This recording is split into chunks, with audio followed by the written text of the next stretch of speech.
Greetings. My name's Guy Dauncey. This is the show Change the World, where I like to bring on adventurous, creative thinking guests to explore big, bold solutions. And today, I'm very pleased to have Paul Manley, who's well known to many of you, particularly as a local filmmaker, local organizer, and as running to be a member of Parliament last time round and having a really big campaign. Yes. So before we get into what I want to talk about, which is global trade and trade agreements, tell me how you ended up dealing with these political things and getting into that sort of stuth. How did I get political? Yes. How did you get political? That's a good way to start it. Well, I grew up. A lot of people don't. Yeah, I grew up in a political family and with parents who were concerned about social justice and environmental issues. And so, as a teenager, I was active. Some of my earliest memories were going to protests with my parents. You know, like the Freelander-Peltier rallies when I was maybe 6 or 7 years old, something like that. But some kids rebel against their parents and go the other way. Yeah. I probably did for a little while. I was a professional musician for 10 years. Okay. And lived in clubs and bars, but I did a lot of social activism with my music. It was guitar, singing? Funk. Yeah, I play bass and sing, but we did like funk and R&B and rock and roll. So now a lot of your work has recently been filmmaking. Yes. How do you choose the topics you're filming on? Well, I try to pick topics, things that I'm very interested in. You know, things that I want to. What's your current project, or the one you would like to do if you had the time? Well, I'll give you an example. The last film that I finished, Troubled Water. I knew a lot about water issues on Vancouver Island, and I got tired of talking about them. So people would ask me about different situations on Vancouver Island. I had a lot of background knowledge. I knew a lot of activists who were involved in protecting watersheds, and so I thought, well, why don't I just go out and do the interviews and package this all up, and when people ask me, I'll say, here's this film you can watch, and it gives you the background. Was that during the Shawnigan Lake stuff? Shawnigan Lake began just towards the end of that film, actually. I had finished the film. And then it arose. Yes, and then the folks from Shawnigan wanted to screen the film in Cowichan Bay. Yeah. And they said, you really need to see what's going to happen here. And so they arranged for a helicopter. I did a hike and a boat ride, interviewed 12 people, went and screened the film at the end of that day, of a very long day. And then I went back and I added the chapter on Shawnigan Lake. Yes. You know, which has, you know, kind of run its course now. But what a crazy story that is, you know, Well, let's go from one crazy story to another. Sure. And the big crazy story I wanted to talk about with you is global free trade and the free trade agreements. So on the one hand, Canada clearly is a trading nation. If we weren't trading, we wouldn't have laptops, televisions, cars, and we wouldn't be able to sell any timber or fish or anything. On the other hand, we have people saying that the global free trade treaties are unfair, unjust, they're exploitative, they cause people to lose their jobs. What's your take on this duality? Well, we are a trading nation, and global trade is a fact, but what we need is fair trade. And what we don't have right now is fair trade. We have corporate-driven trade, where things like investment state provisions within those trade agreements protect investors and provide teeth and enforcement mechanisms to protect investments from multinational corporations. But there are no enforcement mechanisms to protect labor standards, health and safety standards, environmental standards, and other regulations that are good for, you know, for the country, good for citizens. So in a rational, fair world, I would assume that as well as the need to protect investors, there'd be people sitting at the table representing labor, environment, social justice, and local communities as well. Yeah, absolutely. Why doesn't that happen? That's a really good question. I mean, with the CETA agreement, they had a 30-day... CETA is the... Comprehensive Economic Trade Agreement. Which is... Between Canada and the European Union. Canada-Europe. CETA. And that agreement has just been signed. Yes. We're waiting for it to be ratified. It needs to be ratified by all of the countries in Europe, as well as some regions, because of the way their national regional system works in countries like Belgium. Now I've broken my own interview rules and gone off track in the... Yes. But you're about to say why it doesn't happen that we have labor and social justice people sitting at the same table. Yeah, in that agreement, they had a 30-day open consultation period where people could provide input. And then there was a process where they would come back and sort of say, these are things that are going on, Yes. but not in depth what was happening. And those social justice organizations or labor organizations or consumer protection organizations didn't see what was in that agreement until it was done, until it was signed and over. Let me unpick what you've just been saying. First of all, you said this is for the Canada-European Trade Agreement, otherwise known as CETA, C-E-T-A. There was a 30-day period, but prior to that 30-day period, had most of the work been done and the text written? No, that was at the very beginning of the process, yeah. And in so, 2008 about. Yeah. So there's more like a blank slate at the beginning. Yeah. So there are 30 days, and this is from 2008 to 2017. That, in my mind, is like 9 years. Yeah. Why only 30 days? Yeah. When every non-profit is juggling a host of stuff. Well, that's a good question. I think that Why not 6 months? I mean, part of what they learned back with the free trade debates in the 80s yes. was that having more open negotiation and dialogue created a lot of tension, created a lot of backlash. Yeah, it's going to. And so I think that they found that if they just did things in the back room with the lobbyists and the corporate interests, then they could present the whole thing as fait accompli, and they could just put the spin on it that this is going to be good for the economy, it's going to create jobs, it's going to be build prosperity for Canadians. So the social justice and environmental NGOs, they have 30 days to have their input. Then it goes into a secret process or a behind closed doors process? It's behind closed doors, yeah. Yeah, and who's allowed in through the closed door into that process? Mostly lobbyists, corporate lobbyists. And who determines who gets through that closed door or not? Who's the gatekeeper? Yeah, I think World that Trade would Organization? be. No, it would be the trade ministers and the leaders of each country. So if you have a bilateral agreement, you're not really bringing in the World Trade Agreement Organization for that. It's Canada and Europe. So Canada's trade minister could have allowed labor organizations, environmental organizations. With the permission of the other trade ministers or of the European Union. I guess if they wanted to have a process like that, they could open it up. And I think a process like that, the problem with a process like that they see is that it would be endless negotiating things, and it wouldn't work out the way that the corporations wanted it to. So now we got... It's really a corporate-driven process. Yes, so there's an assumption that I'm picking up on is that the trade ministers of each country want to please the corporations and not be bothered with other stuff. Yeah. Is it the case then that because often you get quite progressive people who are prime minister or president, but when they're picking their cabinets, is there an unconscious bias that makes them choose the business economics kind of people to be trade minister who bring in these assumptions, whereas the person who's been doing all the recycling, she gets to be environment minister?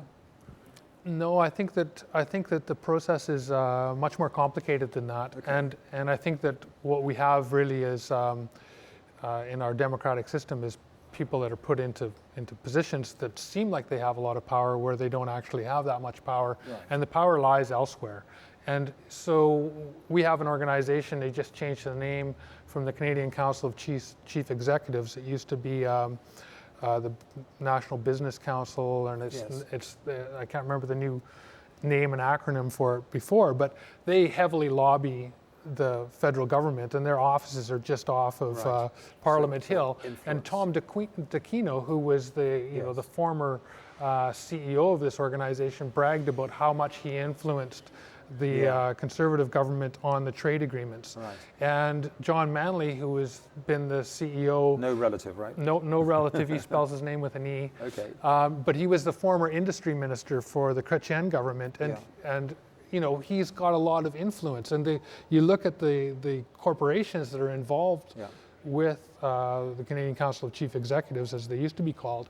They're the largest corporations in the world. They're the multinationals, right? So if you just tuned in, we're talking free trade, and my guest is Paul Manley, and we're trying to unpick why it is that the free trade agreements end up being run by the businesses that want to benefit from them, basically, right? Yeah, I think it was because it was hatched as a business proposition Yes. by multinationals as a way to cut down tariffs and trade barriers so that they can move goods around the world, facilitate trade for multinationals. But when you look at how that works for people, and when you look at what the environmental implications of those trade agreements, then it's not fair, and it's highly problematic. So one of the pieces that I gather as being unfair is these tribunals. Yeah. When a corporation can sue a government for an environmental law, which means they didn't get their contract or something like that. Tell me more about those.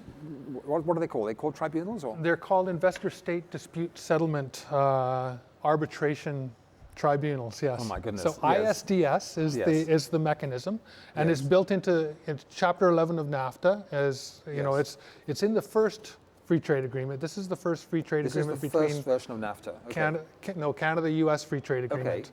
This is the North American free trade agreement. Holy moly! It's grown. How many pages thick is that? Too many. They don't actually number the pages. Well, just as well. But it's full of annexes. Crazy.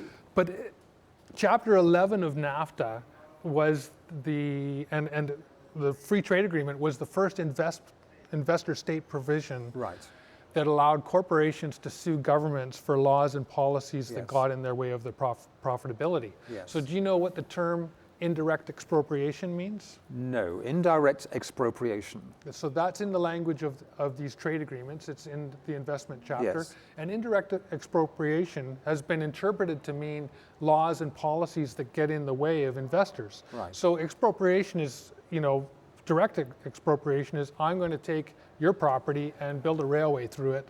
And, that's for the public good, yada, yada. We're going to give you fair compensation for that. So indirect expropriation means we're going to put in a regulation or a policy, or we're going to use environmental policies that stop you from doing something.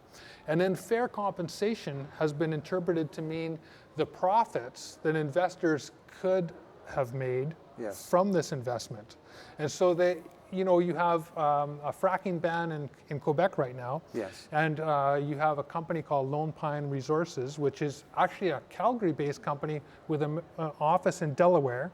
And they're using the North American Free Trade Agreement. Delaware is a known tax reduction place, right? Yes, that's where all the credit card companies have their head offices, surprisingly. They're suing the government of Canada for $250 million because the province of Quebec does not want to have fracking in the St. Lawrence Basin. The St. Lawrence Basin provides fresh water for 5 million people. But did the company have a contract in place to do the fracking before the legislation came in? They had licenses and leases, and they spent maybe Had they got permits and approvals? They had some permit and approval process in place, I believe. Because it's arguable that if, say, just to be devil's advocate, I'm coming in to start a farm, and I'm going to be using chemicals because I'm a normal conventional farmer, and I get all my permits, and then the local people decide, no, we're going to only allow organic farming. The rules have changed on me, so I'm burnt and I can't get my money. So I can see an investor having some sense of injustice with that kind of thing. But if I hadn't received any approval, everything a capitalist or investor does is on risk until you get approval, and that's part of the game.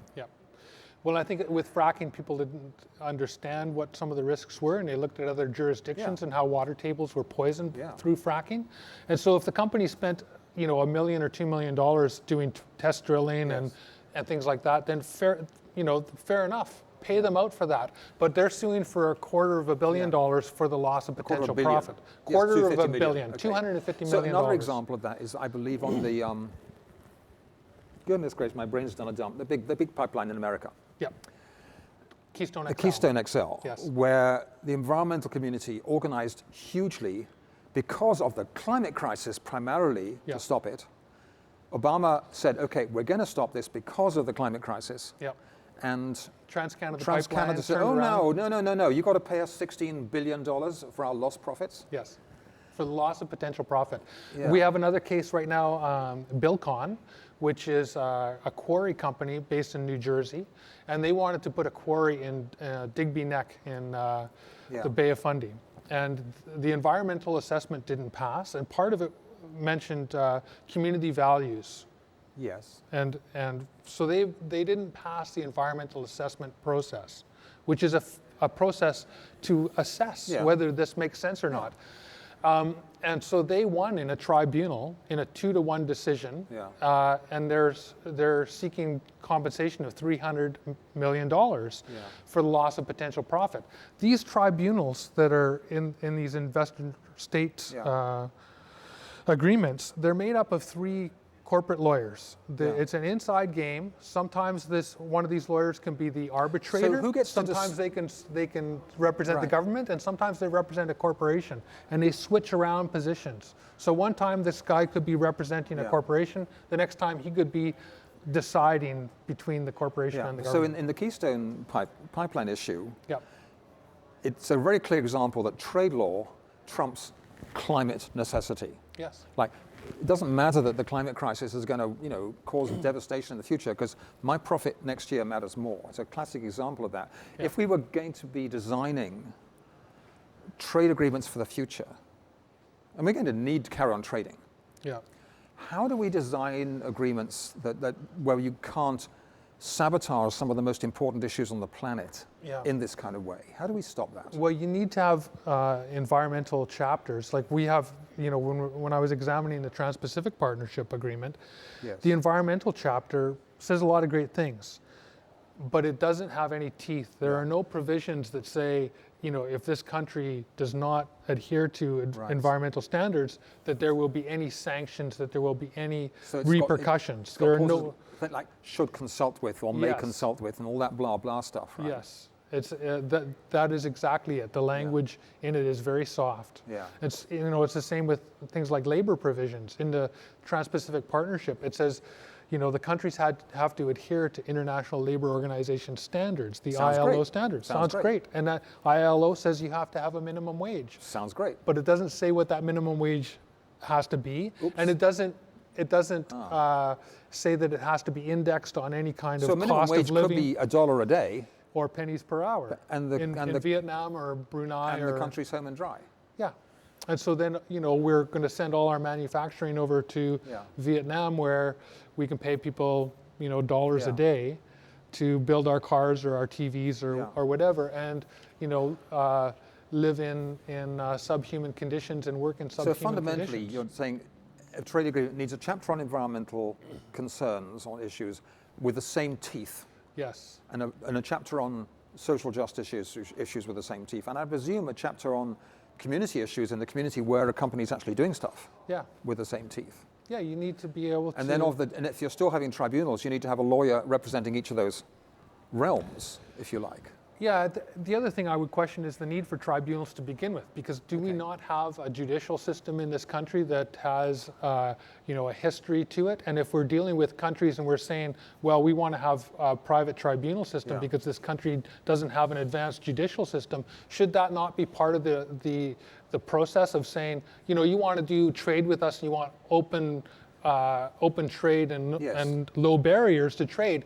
Well, as a condition of that, we want you to have an advanced judicial system that follows a rule of law. We want you to have a democratic process in your country. Which is raising the standard. Raising the standards and raising the bar, rather than having trade with countries that don't respect human rights, like Brunei, that don't respect environmental standards and just are going to race to the bottom. Right? So we've got about 10 minutes left, and my concern is that it's a common feature in environmental social circles. We're good at critiquing things. We're good at saying how bad things are. And if you do that too long, you end up like disappearing and not watching the show and going under the table, right? And so what are the solutions? Is it a matter that we need to articulate, here's what a fair trade treaty looks like? I mean, this has helped me a lot myself in terms of articulating it. I can begin to visualize a document. Let me take this thing up, right? It needn't be this thick, but we're going to have pages colored, yellow for corporate law and green for environmental law, and we're going to have colored, purple for community law, and we're going to have some labor law, and some democratic process law. And it'll be thinner, hopefully. It'll be language that people can understand. It doesn't need to be parsed by lawyers. And a government entering a treaty would say its very first condition is that this is the process we insist there being. It will have these chapters, and each chapter will have similarly rigorous language. Yeah. And we will have people representing those causes at the negotiating table, along with a really good facilitator. Yep. And we'll default to national law unless you can really argue why. You know, if you've got a treaty happening with Zimbabwe, for instance, where there's no law. I don't know if maybe that's a bad example, but I'm trying to imagine a country that's Konkistan, let's say, you know, where there's no law at all. Yeah. Because an investor needs some protection. Yeah, I can absolutely. That, you know. They need, I mean, anyone that's been in business, I've been in business a little bit, you put your money into something, you don't want to get ripped off. It's a dangerous thing, putting money into something. Yeah, and lots of investors have been burned. Yes. And so it makes sense to have investor protection. But investment protection should not trump the right for citizens to make decisions based democratically on how we protect our environment or how we protect our workers. And we're about to have an election in BC. Yeah. And we're discussing what changes should there be to laws on all sorts of environmental stuff. Yeah. The thought that some people up there are laughing because we're this big on the whole of British Columbia is this big, and that, well, our free trade law trumps all of that stuff, we can wipe it off the table, is deeply offensive as a democratic Canadian citizen.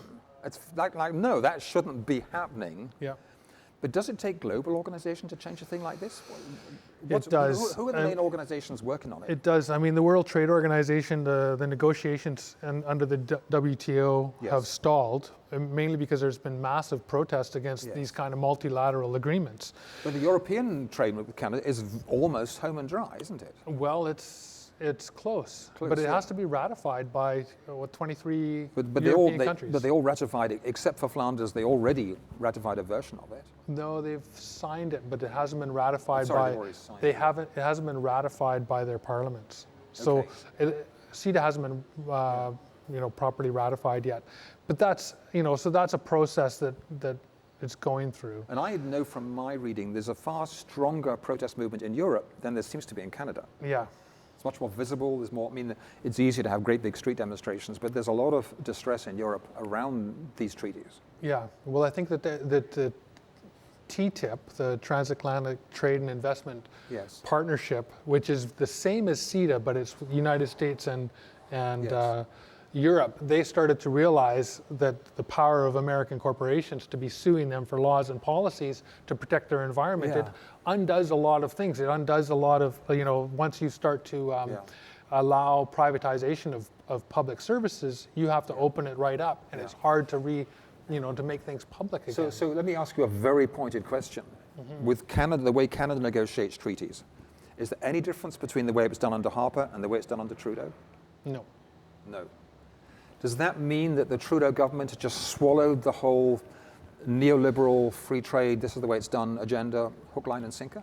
Well, I think the Liberals and the Conservatives are both neoliberal parties, right? They both follow that ideology, which is to let the market decide, less government regulation, In my research, I was looking at the TISA, that's the Trade-in Services Agreement treaty, which is not, it's a halfway stage sort of thing. Yeah, we're relying on WikiLeaks to find out what's going on in TISA.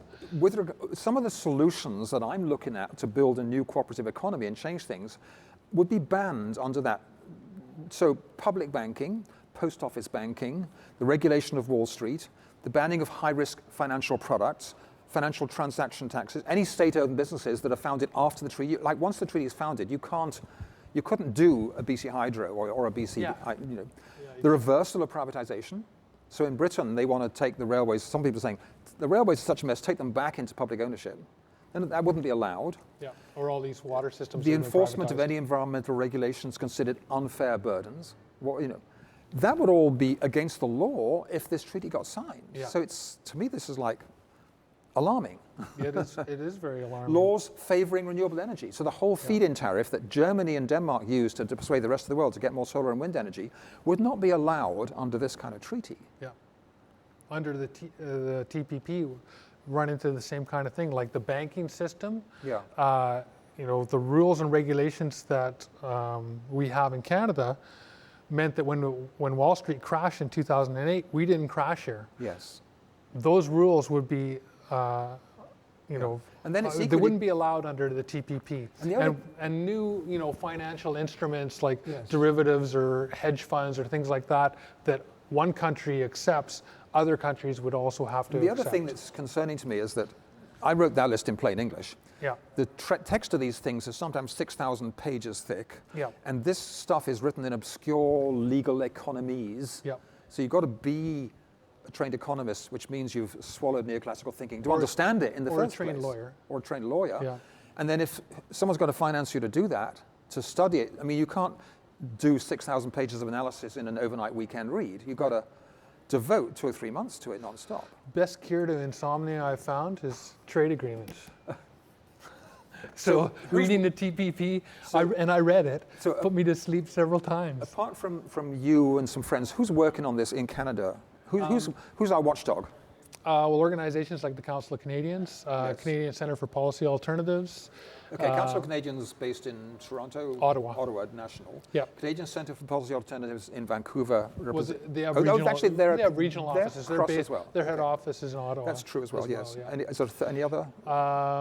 Common Frontiers, which is an organization that has offices in Canada and And do United those States three and work Mexico. together on this? Yep. They get together. There's a lot of information that's traded and shared, and the researchers share information. Have they and thought of talk to each forming other. one common sign-on organization that those of us can actually join?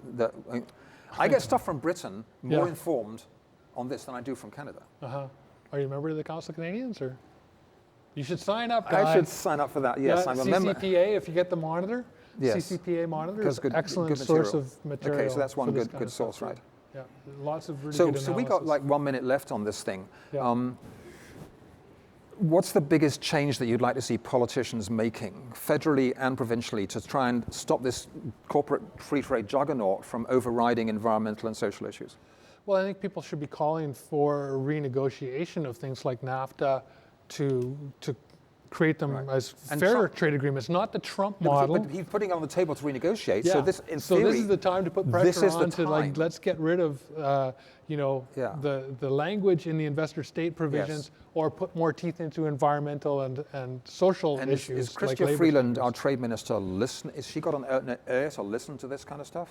I don't think that the Liberals are really on that page, unfortunately. Yeah. Yeah, because they're our government. She's the minister governing this, even though she wrote the book, The Plutocrats, so she's aware of corporate plutocracy. Yeah. Yeah, well, look, this has been... We have a lot of work to do. We have a lot of work to do, and especially understanding the whole thing. So this has been a useful... I hope the viewers find this has been a useful educational, sort of informational session to understand some of this thing around free trade. My guest tonight has been Paul Manley, who's, as you can tell from doing homework on this sort of stuff, has really dug his claws in, right? My name is Guy Dauncey, and I'm author of, among other books, this one called Journey to the Future, A Better World is Possible, which covers a lot of these issues and how we can build a new cooperative economy that respects the environment, respects social justice, respects the need for a living wage from people. And if you enjoy this kind of discussion, tune in next week for more of the same. Thanks for watching. Bye-bye.